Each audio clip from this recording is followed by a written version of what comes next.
Please be seated.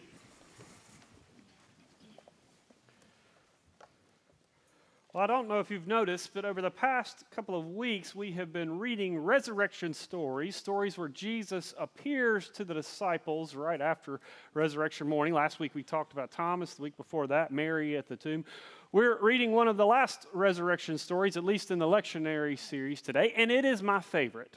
It is the story of the walk to Emmaus when those two disciples see Jesus on the road. We'll be reading from Luke chapter 24, beginning with verse 13. But before I read that to you, I invite you to bow your heads and join me in prayer. Gracious and loving God, we come to you now with open hearts, hopeful to hear your word. We pray by the grace of your Spirit that the words we hear and the thoughts of our hearts will lead us to your will, for all of us as your church, and for each of us as your children. Dear God, we love you, and we thank you for your love. Amen. So again, Luke chapter 24, beginning with verse 13. On that same day, two of them were going to a village called Emmaus, about 7 miles from Jerusalem, and talking with each other about all the things that had happened.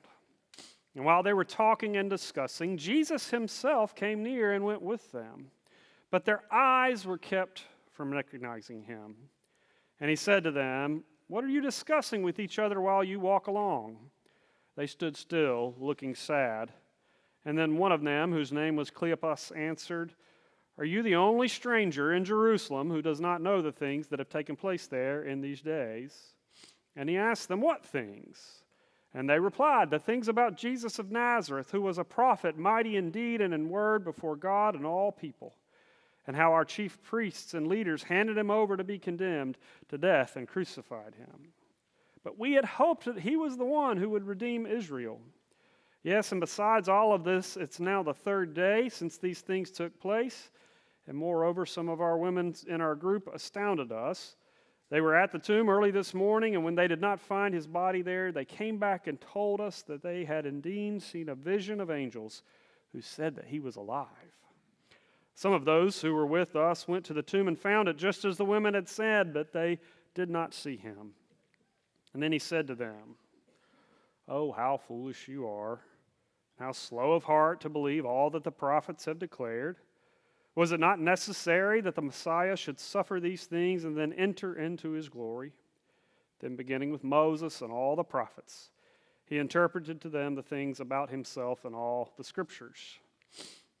And as they came near the village to which they were going, he walked ahead as if he were going to go on, but they urged him strongly, saying, "Stay with us, because it's almost evening and the day is now nearly over." And so he went in to stay with them. And when he was at the table with them, he took bread, blessed it, and broke it, and he gave it to them. And then their eyes were opened, and they recognized him, and he vanished from their sight. And they said to each other, "Were not our hearts burning within us while he was talking to us on the road, while he was opening the scriptures to us?" That same hour they got up and returned to Jerusalem, and they found the 11 and their companions gathered together. And they were saying, "The Lord has risen indeed, and he has appeared to Simon." And then they told what had happened on the road, and how he had been made known to them in the breaking of the bread. This is the word of the Lord. Thanks be to God. Well, one of the hazards of being the new pastor in town is that quite often I bump into people who recognize me before I recognize them. It's happened several times already. In fact, I'll be walking in the aisle of Publix, and someone will come up to me and say, "Hello, Pastor Brad," and I will, just for a minute, fall into a panic. First of all, what is this person's name? How many times have I met them? And worst of all, have I been behaving in Publix? Because people can see me. But every now and then, I have gotten the opportunity to turn the tables, to recognize members of the church before they recognize me. Let me tell you a story. Back at my last church, our preschool, we have a preschool just like the preschool we have here, and the preschool was doing a unit on Dr. Seuss. They were reading Dr. Seuss books, and one of the teachers, Mrs. Fannin, said, Pastor Brad, would you like to come and dress up as the Cat in the Hat and read Dr. Seuss to our 4-year-olds? Well, I had a good relationship with the kids. They knew me. I waved to them on the playground all the time. So I said, sure, I'll be happy to do that. They'll love that. And so I dressed up as the Cat in the Hat. Miss Fannin had the costume. I do not have a Cat in the Hat costume. I dressed up, hat as tall as you can imagine, gloves, everything, full body costume. My face was still showing, but we even drew whiskers on my face. I walked into the classroom. I expected the children to be overjoyed by seeing me, but instead they were terrified. They were afraid. They didn't recognize me. I was a stranger to them, and so they kind of kept me at arm's length. We gathered on the carpet, and I read the Cat in the Hat to them, but I could tell they weren't too sure about this stranger. When finally the book was over, Mrs. Fannin said, well, let's all thank Pastor Brad for reading the story to us. And just like that, their eyes were open wide, and they recognized me, and they all came and hugged me, and they said, oh, Pastor Brad, we're so glad to see you. For a few moments, they didn't recognize me, though. For a few moments, I was a stranger, and they wanted to keep me at arm's length. You know, we're taught from an early age we need to not talk to strangers. You remember teaching your children that, or your grandchildren? We teach our nieces and nephews, don't talk to strangers. Don't talk to people that you don't know. It's sort of one of those innate lessons that we learn from a child. Because of strangers are unknown, we don't know if they're safe or not. And we say we just teach our kids to stay away from strangers. But in our passage today from the Gospel of Luke, the disciples talk to a stranger. They have every reason to be afraid, by the way. Let me tell you, it's Easter afternoon. They are walking from Emmaus all the way, or from Jerusalem all the way to their home in Emmaus. And it's a dangerous time to be a disciple. It's a dangerous time to be associated with Jesus Christ. People were wanting to arrest anyone, any of the disciples who claimed to know Jesus Christ. And so it was better for them to stay incognito themselves, to be strangers to everyone around them. They were walking during the day because it wouldn't have been safe at night to go. But as they're walking along, out of nowhere, a stranger comes up and walks along beside them and starts to ask them questions about what has happened. And of course, they tell him this whole story about Jesus, of how Jesus died on a cross and now the body is missing and they can't believe what has happened. And all their hopes and dreams for who Jesus might be. And all those hopes are gone now. Then this stranger, out of nowhere, tells them a story about how all these things that have happened are just fulfilling the prophecies from the Old Testament that we know so well. And those disciples feel a burning in their heart. There's something familiar about this person that's walking with us. Well, you know the rest of the story. They get to their house. It's getting dark outside. The stranger's ready to move on, but the disciples say, no, no, no, no, no. Stay with us. Stay here with us. It's not safe for you out there. Stay right here with us in our home. They do everything they were taught not to do. They talk to a stranger. They invite the stranger into their home. They let down all of their guard and they welcome in this stranger. And that's when it happens. He breaks bread and they recognize him. Those furrowed brows turned into bright eyes and a big smile. This is our Savior, the one that we love, the one that loves us. And it begs the question from us. If these disciples could have walked all the way from Jerusalem to Emmaus and not recognized Jesus, is it possible that every single day Jesus is in front of our face and we don't recognize him? Well, of course it's possible. In fact, it's true.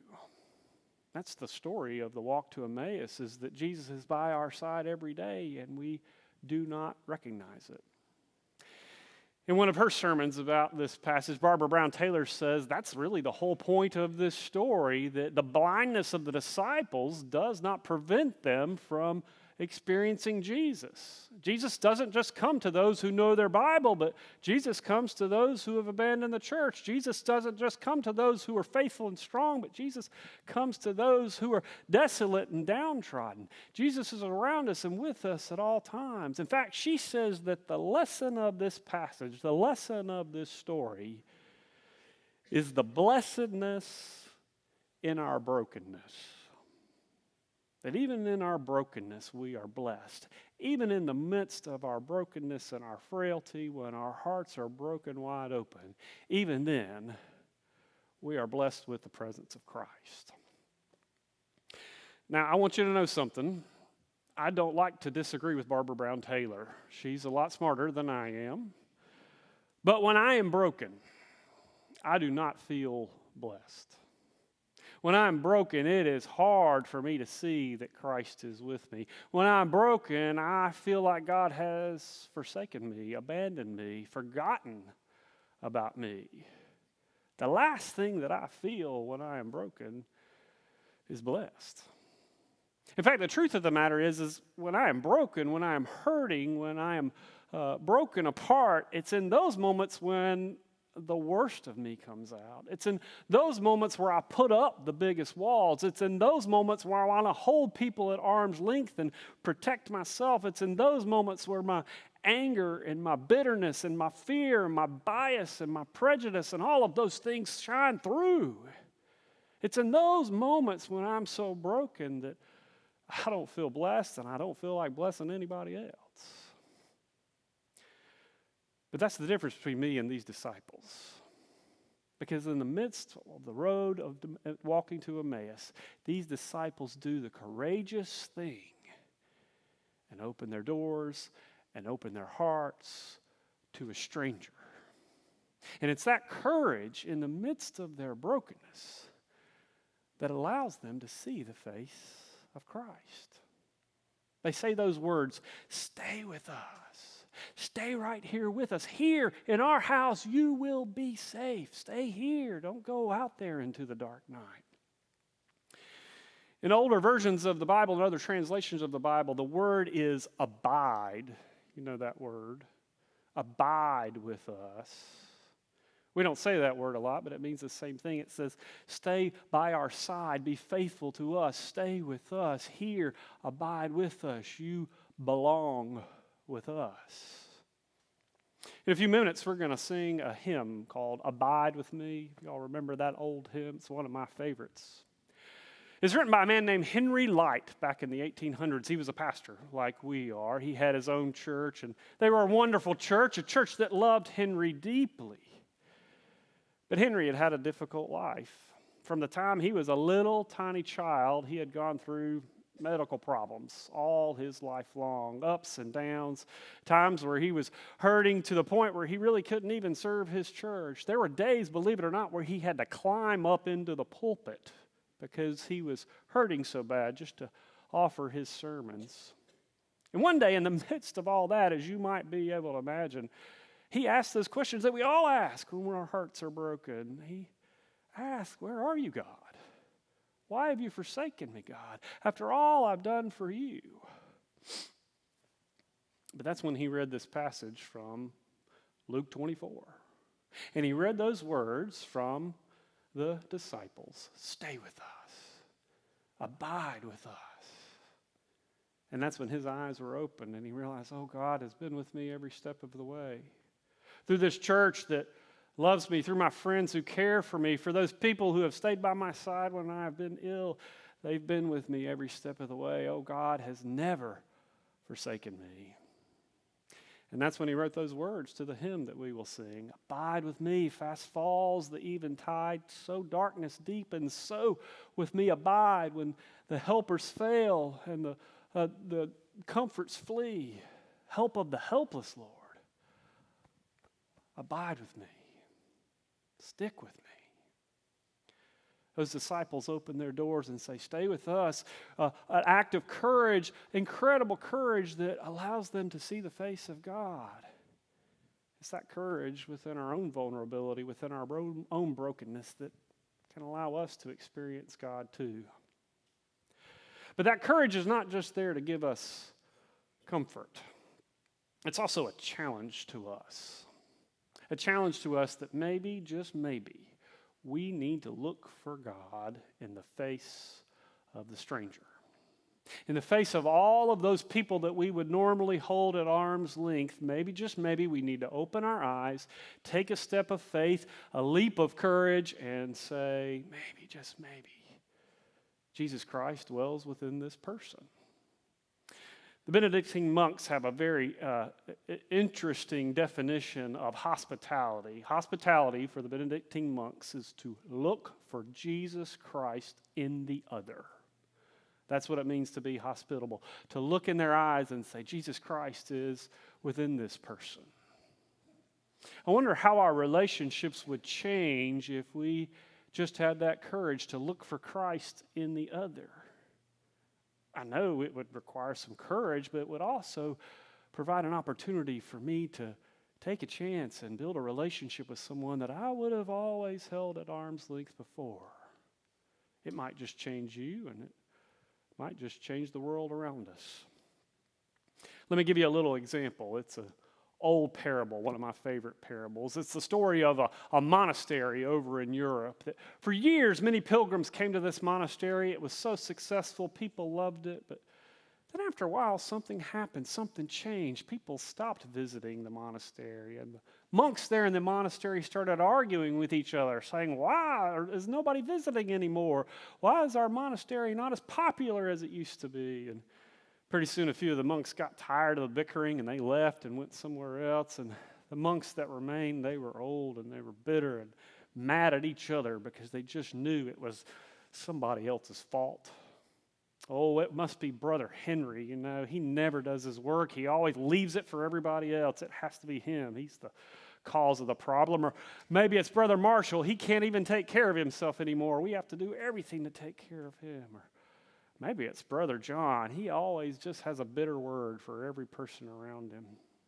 Well, finally, the abbot got so frustrated with all the bitterness that he reached out to the archbishop and said, Archbishop, will you come and stay with us for a few days? Maybe you can figure out what our problem is, why our monastery is failing. And so the archbishop came and stayed for a couple of weeks, lived amongst the monks and learned about them. And on his last day, he turned to leave, and the abbot said, well, wait, before you go, don't you have some advice for me? Can you tell me what the problem is? And the archbishop, with big eyes, said, what the problem is? Advice for you? He said, imagine my surprise when I came to this monastery and I saw the risen Christ is living right here among you. There's no advice I can give you. You're living with the risen Christ right here in your community.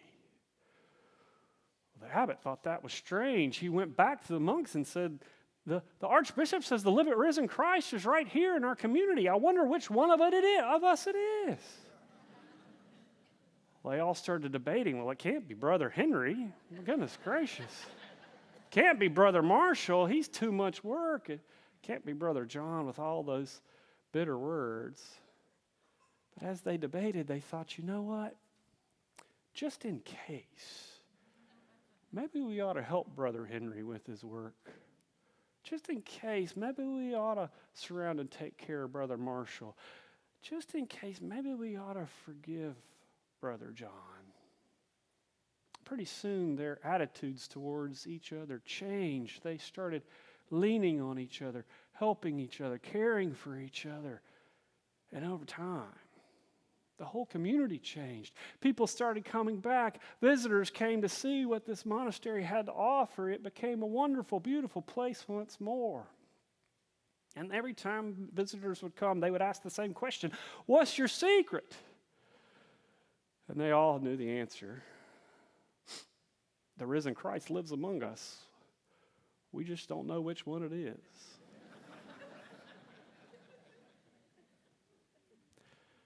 Just think how our lives would change if we were willing to see the Christ in the stranger. Willing to see the Christ in our friends, but also our enemies. Willing to see Jesus Christ in anyone and everyone around us. if we were willing to have the courage to look at those people in the world and say, stay with us, abide right here, so that we can see Christ in you and you can see Christ in us. If we did that, we might just find the living Christ is right here with us. But you and I know the truth. The living Christ is with us. The living Christ never left. To the glory of God. Amen.